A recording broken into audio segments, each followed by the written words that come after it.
Bismillahirrahmanirrahim. Assalamualaikum warahmatullahi wabarakatuh. Syukur alhamdulillah kita masih bisa berjumpa kembali di channel Tebar Iman ini.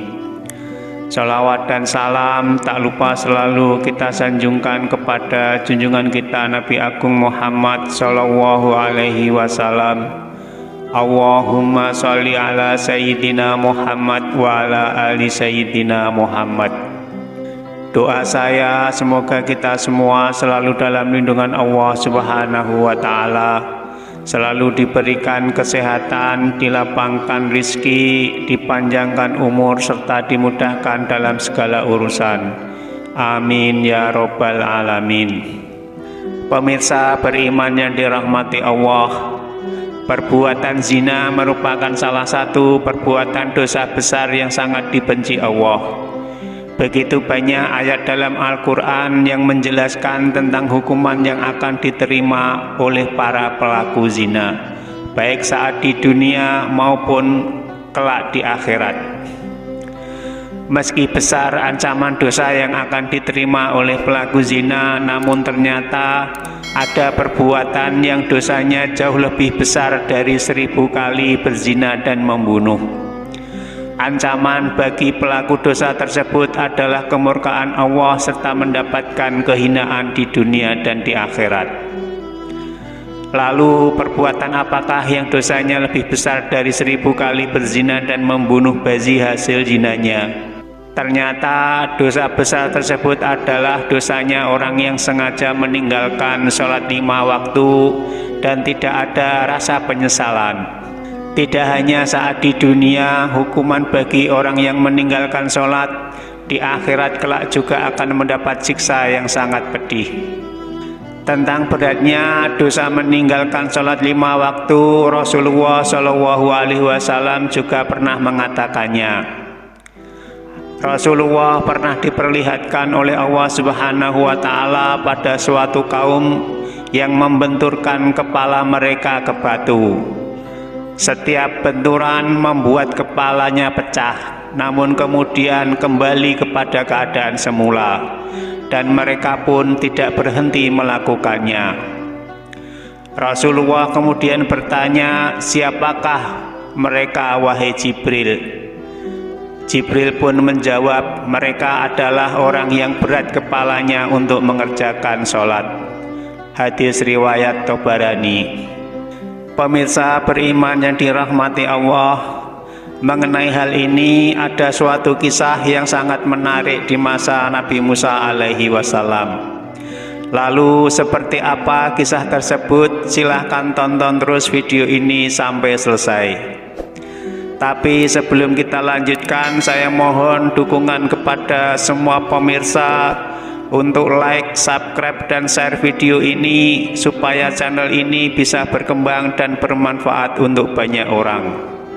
Dikisahkan pada suatu senja yang lengang terlihat seorang wanita yang berwajah lesu, berpakaian lusuh, berjalan terhuyung-huyung mendatangi rumah Nabi Musa alaihi wasallam. Pakaiannya yang serba hitam menandakan bahwa dia sedang dalam keadaan duka cita dan penyesalan yang mendalam. Tudung kepalanya menutupi rapat hampir seluruh wajahnya, tanpa rias muka ataupun perhiasan yang menempel di tubuhnya.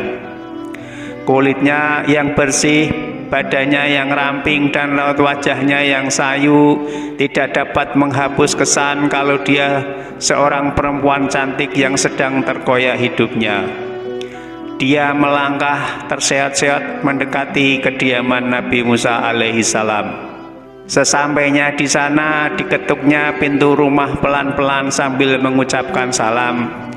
Kemudian Nabi Musa alaihissalam pun mempersilahkannya masuk. Perempuan cantik itu pun lalu berjalan masuk sambil kepalanya terus menunduk dan air matanya terus berderai. Kemudian ia berkata, "Wahai Nabi, tolonglah saya, doakan saya agar Allah mengampuni dosa-dosa keji saya," pinta perempuan itu. Lalu Nabi Musa berkata, dosa apakah yang telah engkau perbuat?" "Saya takut mengatakannya," jawab wanita tersebut. "Katakanlah, jangan ragu-ragu," desak Nabi Musa. Maka perempuan itu pun dengan ketakutan mulai bercerita. "Saya telah berzina," ucap wanita tersebut. Seketika kepala Nabi Musa terangkat, hatinya tersentak mendengar pengakuan perempuan tersebut. Perempuan itu pun meneruskan ceritanya. "Aku telah meminum minuman keras hingga kehilangan akal sehatku. Kemudian aku melakukan zina. Dan dari perbuatan zina itu aku hamil. Kemudian setelah anakku lahir, aku tak ingin orang tahu aku berzina, hingga aku membunuh anakku." Lanjut wanita itu seraya menangis sejadi-jadinya. Mendengar hal itu, Nabi Musa pun marah. Lalu ia berkata, "Pergilah kamu dari rumahku. Aku takut Allah akan segera menimpakan musibah ke dalam rumahku sebagai akibat dari dosa-dosamu," teriak Nabi Musa sambil memalingkan wajah dari wanita itu. Mendengar perkataan Nabi Musa tersebut, perempuan itu pun segera pergi. Dengan hati yang hancur, ia pun menangis dan merasa putus asa saat keluar dari rumah Nabi Musa alaihissalam. Ia begitu takut dan menyesali dosa-dosanya yang telah ia perbuat. Ratap tangisnya amat memilukan. Ia tak tahu harus kemana lagi mengadu dan meminta tolong. Bahkan ia tak tahu mau kemana perginya. Bila seorang nabi saja sudah menolaknya, bagaimana manusia biasa mau menerimanya? Terbayang olehnya betapa besar dosa yang telah diperbuatnya. Tak lama setelah wanita tersebut keluar dari rumah Nabi Musa, malaikat Jibril pun turun mendatangi Nabi Musa. Malaikat Jibril lalu bertanya, "Wahai Musa, mengapa engkau menolak dan mengusir seorang wanita yang ingin bertaubat kepada Allah dari dosa-dosanya?" Lalu Jibril bertanya lagi, "Apakah engkau mengetahui perbuatan yang dosanya melebihi dosa-dosa yang diperbuat perempuan tadi?"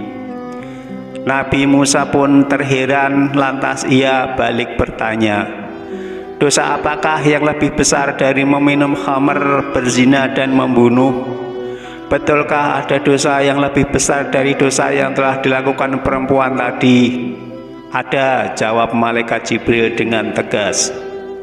"Dosa apakah itu?" tanya Musa yang penasaran. "Orang yang meninggalkan sholat dengan sengaja dan tanpa menyesal, maka dosanya lebih besar dari dosa perempuan tadi," jawab Jibril. "Orang itu dosanya lebih besar daripada 10 kali berzina dan membunuh." Mendengar penjelasan ini, Nabi Musa kemudian memanggil wanita tadi untuk menghadap kembali kepadanya.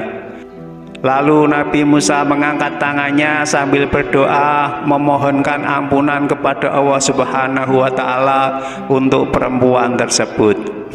Nabi Musa menyadari orang yang meninggalkan sholat dengan sengaja tanpa penyesalan adalah sama saja seperti dia berpendapat bahwa sholat itu tidak wajib dan tidak perlu atas dirinya. Dengan begitu berarti dia telah menganggap remeh perintah Allah Subhanahu wa Ta'ala.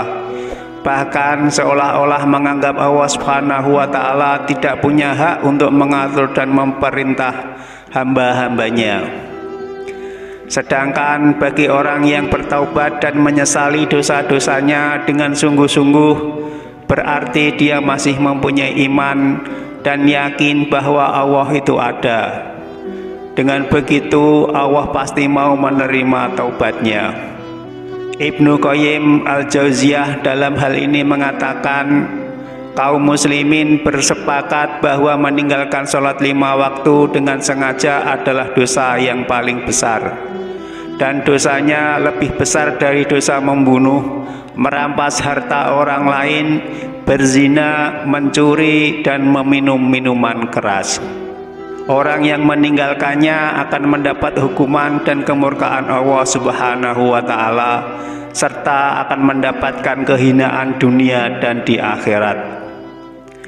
Di dalam riwayat lain juga dijelaskan bagaimana kejamnya hukuman bagi mereka yang meninggalkan sholat.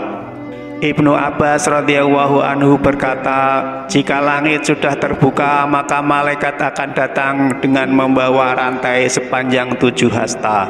Kemudian rantai tersebut akan digantungkan kepada orang yang tidak melaksanakan sholat. Kemudian dimasukkan ke dalam mulutnya dan akan keluar dari duburnya. Lalu malaikat mengumumkan, ini adalah balasan bagi orang yang menyepelekan perintah Allah. Pemirsa beriman yang dirahmati Allah, adapun ganjaran dosa ketika kita dengan sengaja meninggalkan sholat fardu diantaranya adalah sebagai berikut. Yang pertama, jika 1 kali meninggalkan sholat subuh maka hukumannya adalah masuk ke dalam neraka selama 30 tahun. Sedangkan 1 hari di neraka sama dengan 60.000 tahun di dunia. Maka artinya 1 kali dengan sengaja meninggalkan sholat, maka bersiaplah akan mendekam selama 60.000 tahun di neraka. Yang kedua, jika meninggalkan 1 kali sholat zuhur, ganjarannya sama dengan membunuh 1000 umat muslim. Yang ketiga, jika meninggalkan 1 kali sholat asar, sama dengan dosanya meruntuhkan Ka'bah. Yang keempat, jika 1 kali meninggalkan sholat maghrib, sama dengan dosa berzina dengan ibunya jika ia laki-laki, atau berzina dengan bapaknya jika ia perempuan. Yang kelima, jika meninggalkan 1 kali sholat isya, maka ia tidak akan diridhoi oleh Allah Subhanahu wa Ta'ala untuk tinggal di bumi dan akan didesak mencari bumi atau tempat yang lain. Wallahu a'lam bishawab. Pemirsa beriman yang dirahmati Allah, sholat merupakan ibadah wajib yang tidak bisa diwakilkan kepada siapapun. Dan janganlah pernah meninggalkannya walau sekalipun dalam keadaan apapun. Semoga tayangan ini bisa bermanfaat untuk kita semua. Amin ya robbal alamin. Mohon maaf atas segala kekurangan. Wassalamualaikum warahmatullahi wabarakatuh.